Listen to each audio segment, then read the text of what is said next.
Hello everyone and welcome back to my channel. This is Yolanda here. Hope you're doing well, and today I want to talk about where I'm at on my minimalist journey, a few things that I've learned.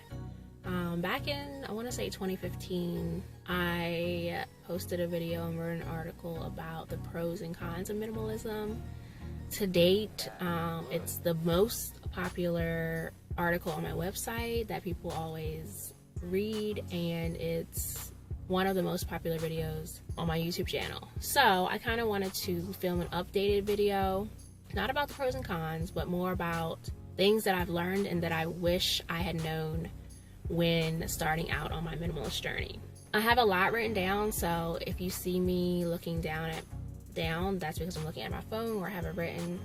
I just want to make sure that I get everything in it that I want to say. Let's get started. 4 things that I wish I had known when starting my minimalist journey. Okay, number 1, the desire to acquire doesn't completely go away. This was one that has sort of hit me recently, but basically I still want things that I don't need or love.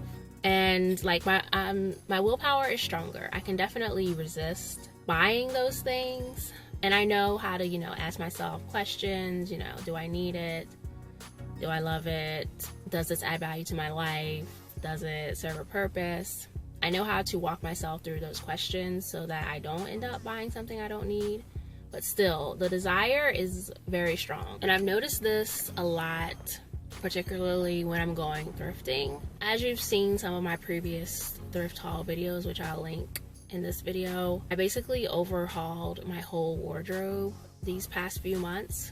I'm actually wearing a coat that I thrifted. It's like a faux shearling coat, and this was only $5. Like, it cost me more to get this coat cleaned than the actual price of the coat. I've been thrifting quite often. We have a new thrift store opened up in my town back in May, and she has good stuff. I also happen to tutor her daughter too.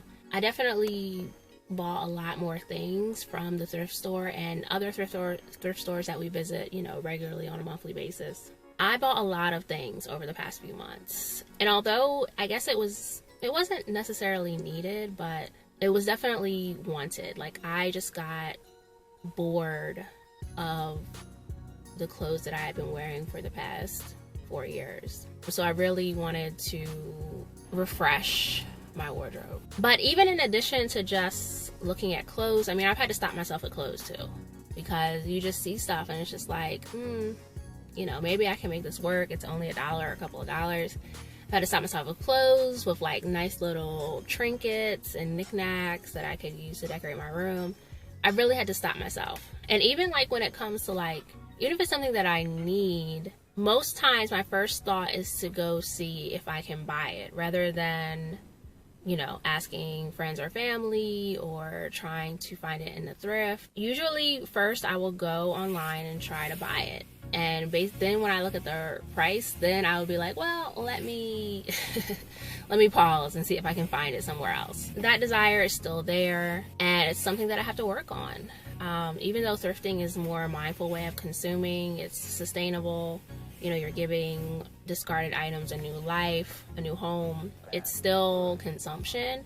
And if I'm buying things that I don't really need or absolutely love, then I'm still creating a problem and taking up space where I shouldn't. I think that I thought when I started this minimalist journey that desire to consume things and acquire things would just gradually go away without me having to not more actively work on it, because I do actively work on it.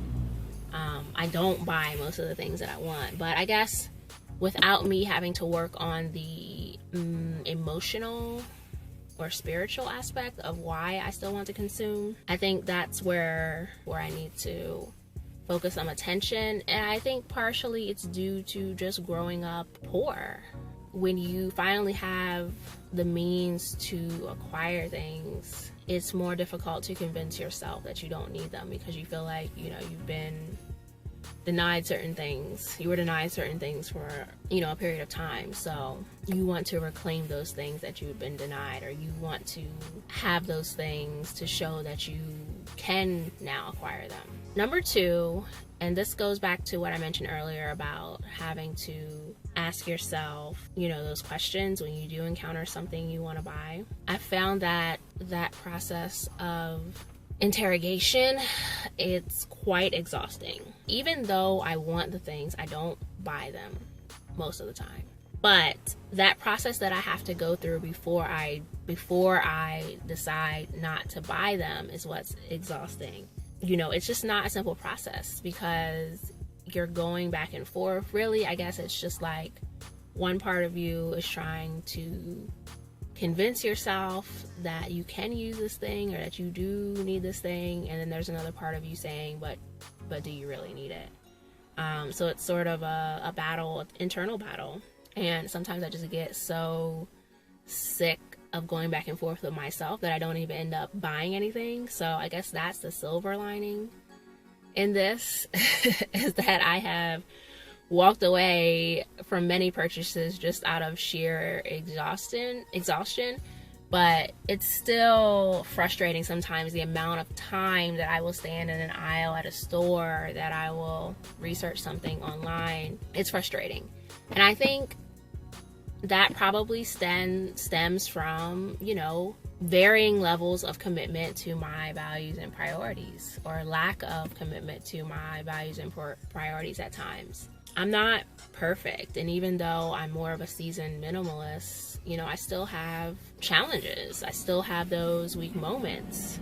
But I'm thankful that I have the skill set to be able to interrogate myself so that I don't end up in a situation where I have a lot of clutter or where I'm deep into debt because I'm buying things that I don't need. Because, in the past, before becoming minimalist, it wasn't a thing. If I saw something that I wanted and I had the money, then I got it.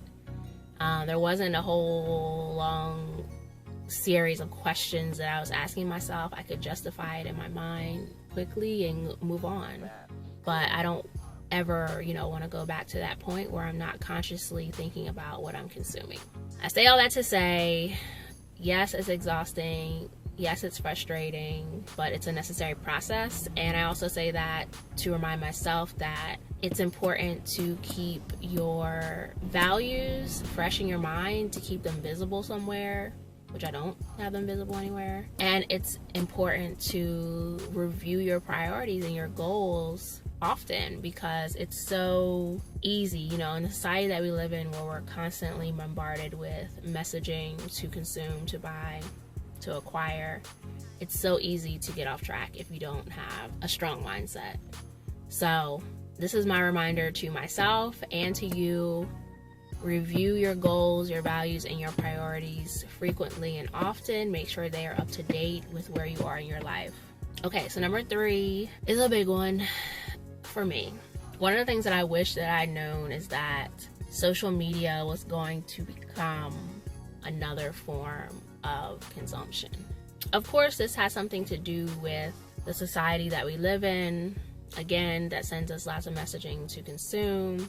But it's also, for me, I've replaced buying physical things with social media. Social media, it's easy to access, it's right on my phone, it's here in my hand. It's easy to access, it doesn't cost me money. I mean, indirectly, it costs me money because I pay my cell phone bill and I pay for internet. But in the moment, it doesn't cost me any money. It doesn't take up any space, it's just on my phone. And when you're not busy buying things and consuming things, your attention can be sucked in by social media. I have goals, there are projects and things that I like to work on, but there's still a lot of time that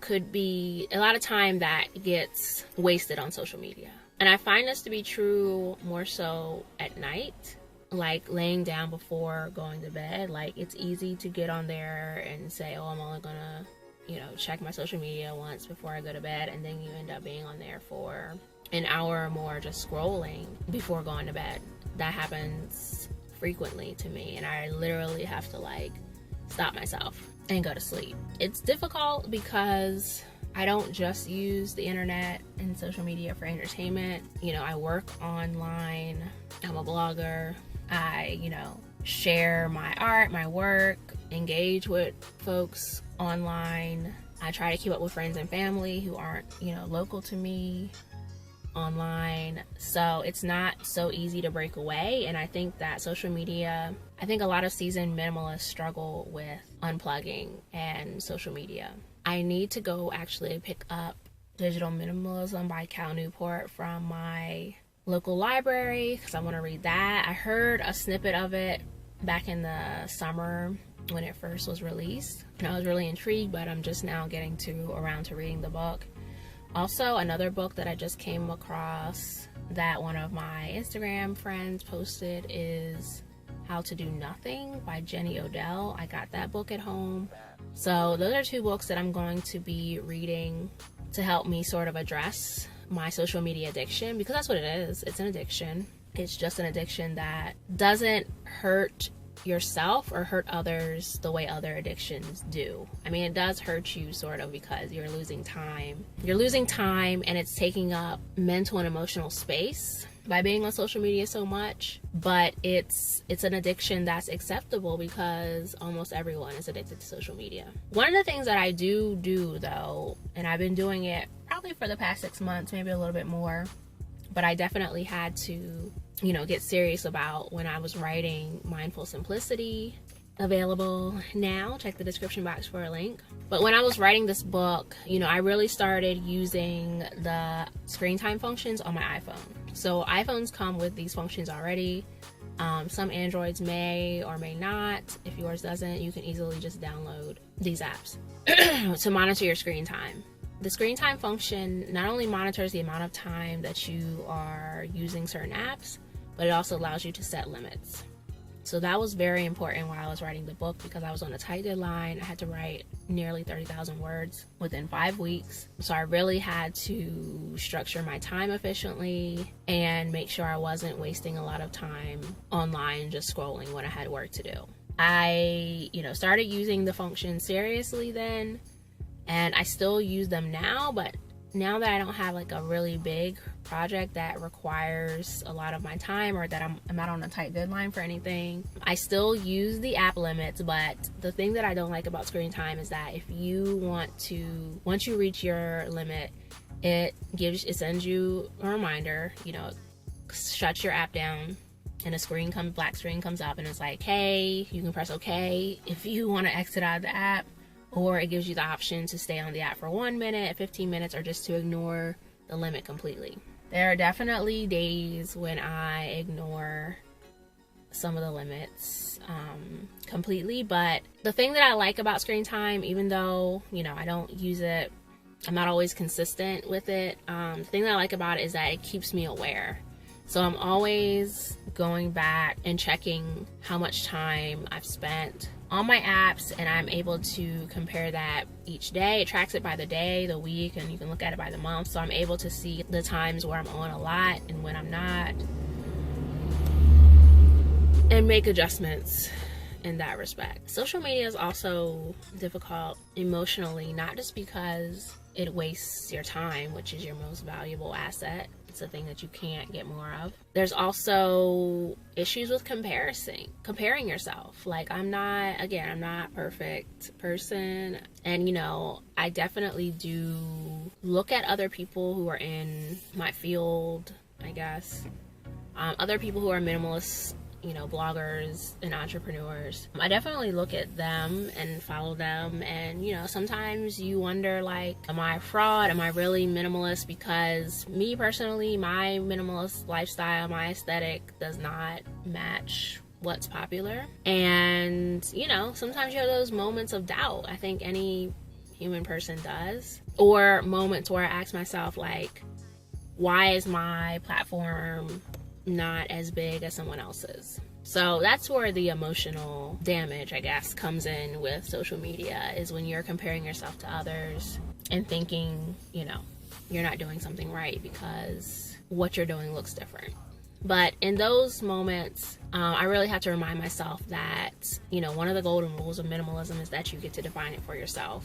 And I have to remind myself that my journey is mine, you know, and what is for me, and whatever's supposed to happen will happen. My purpose is to be who I am on this journey. So that's how I try to keep those negative emotions from taking over when I am on social media for longer than I should be. Final one, number 4, and I alluded to this earlier in the video in the first section about how I got bored with my wardrobe. In general, I wish I would have known that minimalism can get boring. And what I mean by that is, again, if you look at the most popular minimalists online, if you look at their videos, their blogs, or whatever, it's really the same thing over and over again. It's the same. People almost look the same, and and they do, because from a standpoint of race and culture, they definitely are the same people. It's all white people. It's mostly white people. But even like within that group of people, they all look the same. I mean, do a Google search of minimalism or do a YouTube search and tell me see what comes up and tell me what you think. It all looks the same. And even I fell into that trap a little bit earlier in my minimalist journey. I definitely had the black and white room, and my wardrobe was black, white, gray, and blue mostly. And I'm not saying that it's bad or it's wrong, because, you know, I loved that aesthetic at the time, and it was so easy for me to dress and to make that style work for me.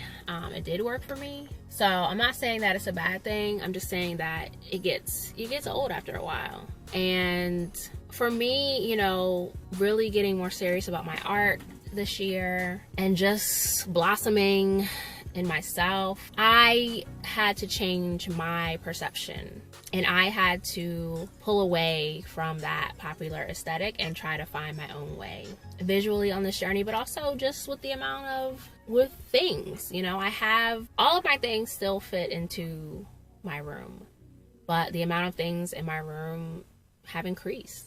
I have more art supplies. I bought a printer. Those are things that I definitely did not have before. I have more clothes now. Still not a lot, but I have more. You know, I have more decor. So yeah, it got boring for me, and boring for me personally, and just boring also being a part of and watching the greater minimalist movement. That's one of the reasons why Black Minimalist was created, because there's a lack of diversity in the greater minimalist movement. At the time, back in 2015, when I started interviewing other Black minimalists, it was because I knew that there are people out there who look like me, and I knew that there were people who didn't follow the popular minimalist narrative also, because there's a narrative that follows the popular minimalists also.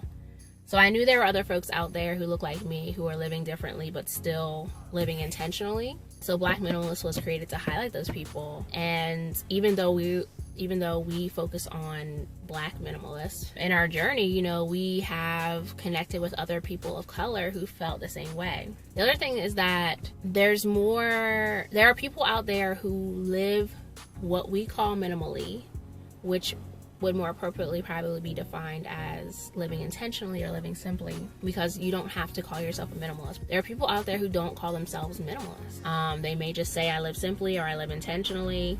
They may be focused on some other aspect, like zero waste or sustainability, or, you know, maybe they're alternative dwellers. They may come from a different area or a related field, but they may not necessarily call themselves minimalist. So that's something that, you know, I had to learn and think about and process as well. And that really helped us, I think, grow Black Minimalists, because we weren't just looking for people that were calling themselves minimalists publicly. We were looking for people who practiced intentional living, who practiced simple living. And that's important to remember too. I identify as a minimalist, but the label is not as important as my actions. Additionally, like, minimalism shows up for me in other places. For example, in my spirituality. I've been learning about hoodoo, and I practice hoodoo.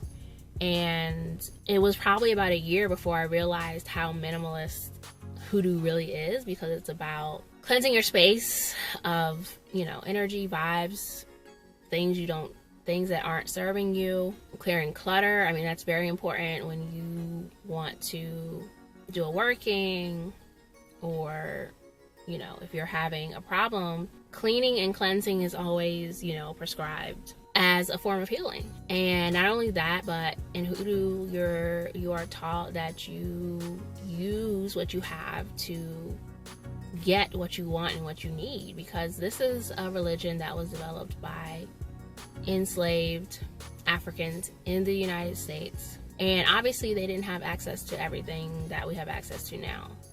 They had to use nature, herbs, writing on, scraps of paper that they could find, if they could even write. Sometimes all they could do was just, speak the intention or think the intention. So it's really just about using what you have. You don't have to go out and buy all these things to practice hoodoo. You don't have to go out and buy all these things to honor your ancestors. I mean, you just need, at the basics, a glass of water. You can add a candle if you have it. You can make a simple offering, a fruit or something, but it's really, in my opinion, a minimalist religion, which is why I think I connect with it so much, in addition to the fact that it's the religion of my ancestors. It shows up for me in my spirituality. It shows up for me in my art. I mean, I make collage art primarily, which is recycled art. You're using something that already exists to make something new. So that's part of it. But also, just like, my style of collage is very simple. I don't use a lot of different elements, and I try to keep the style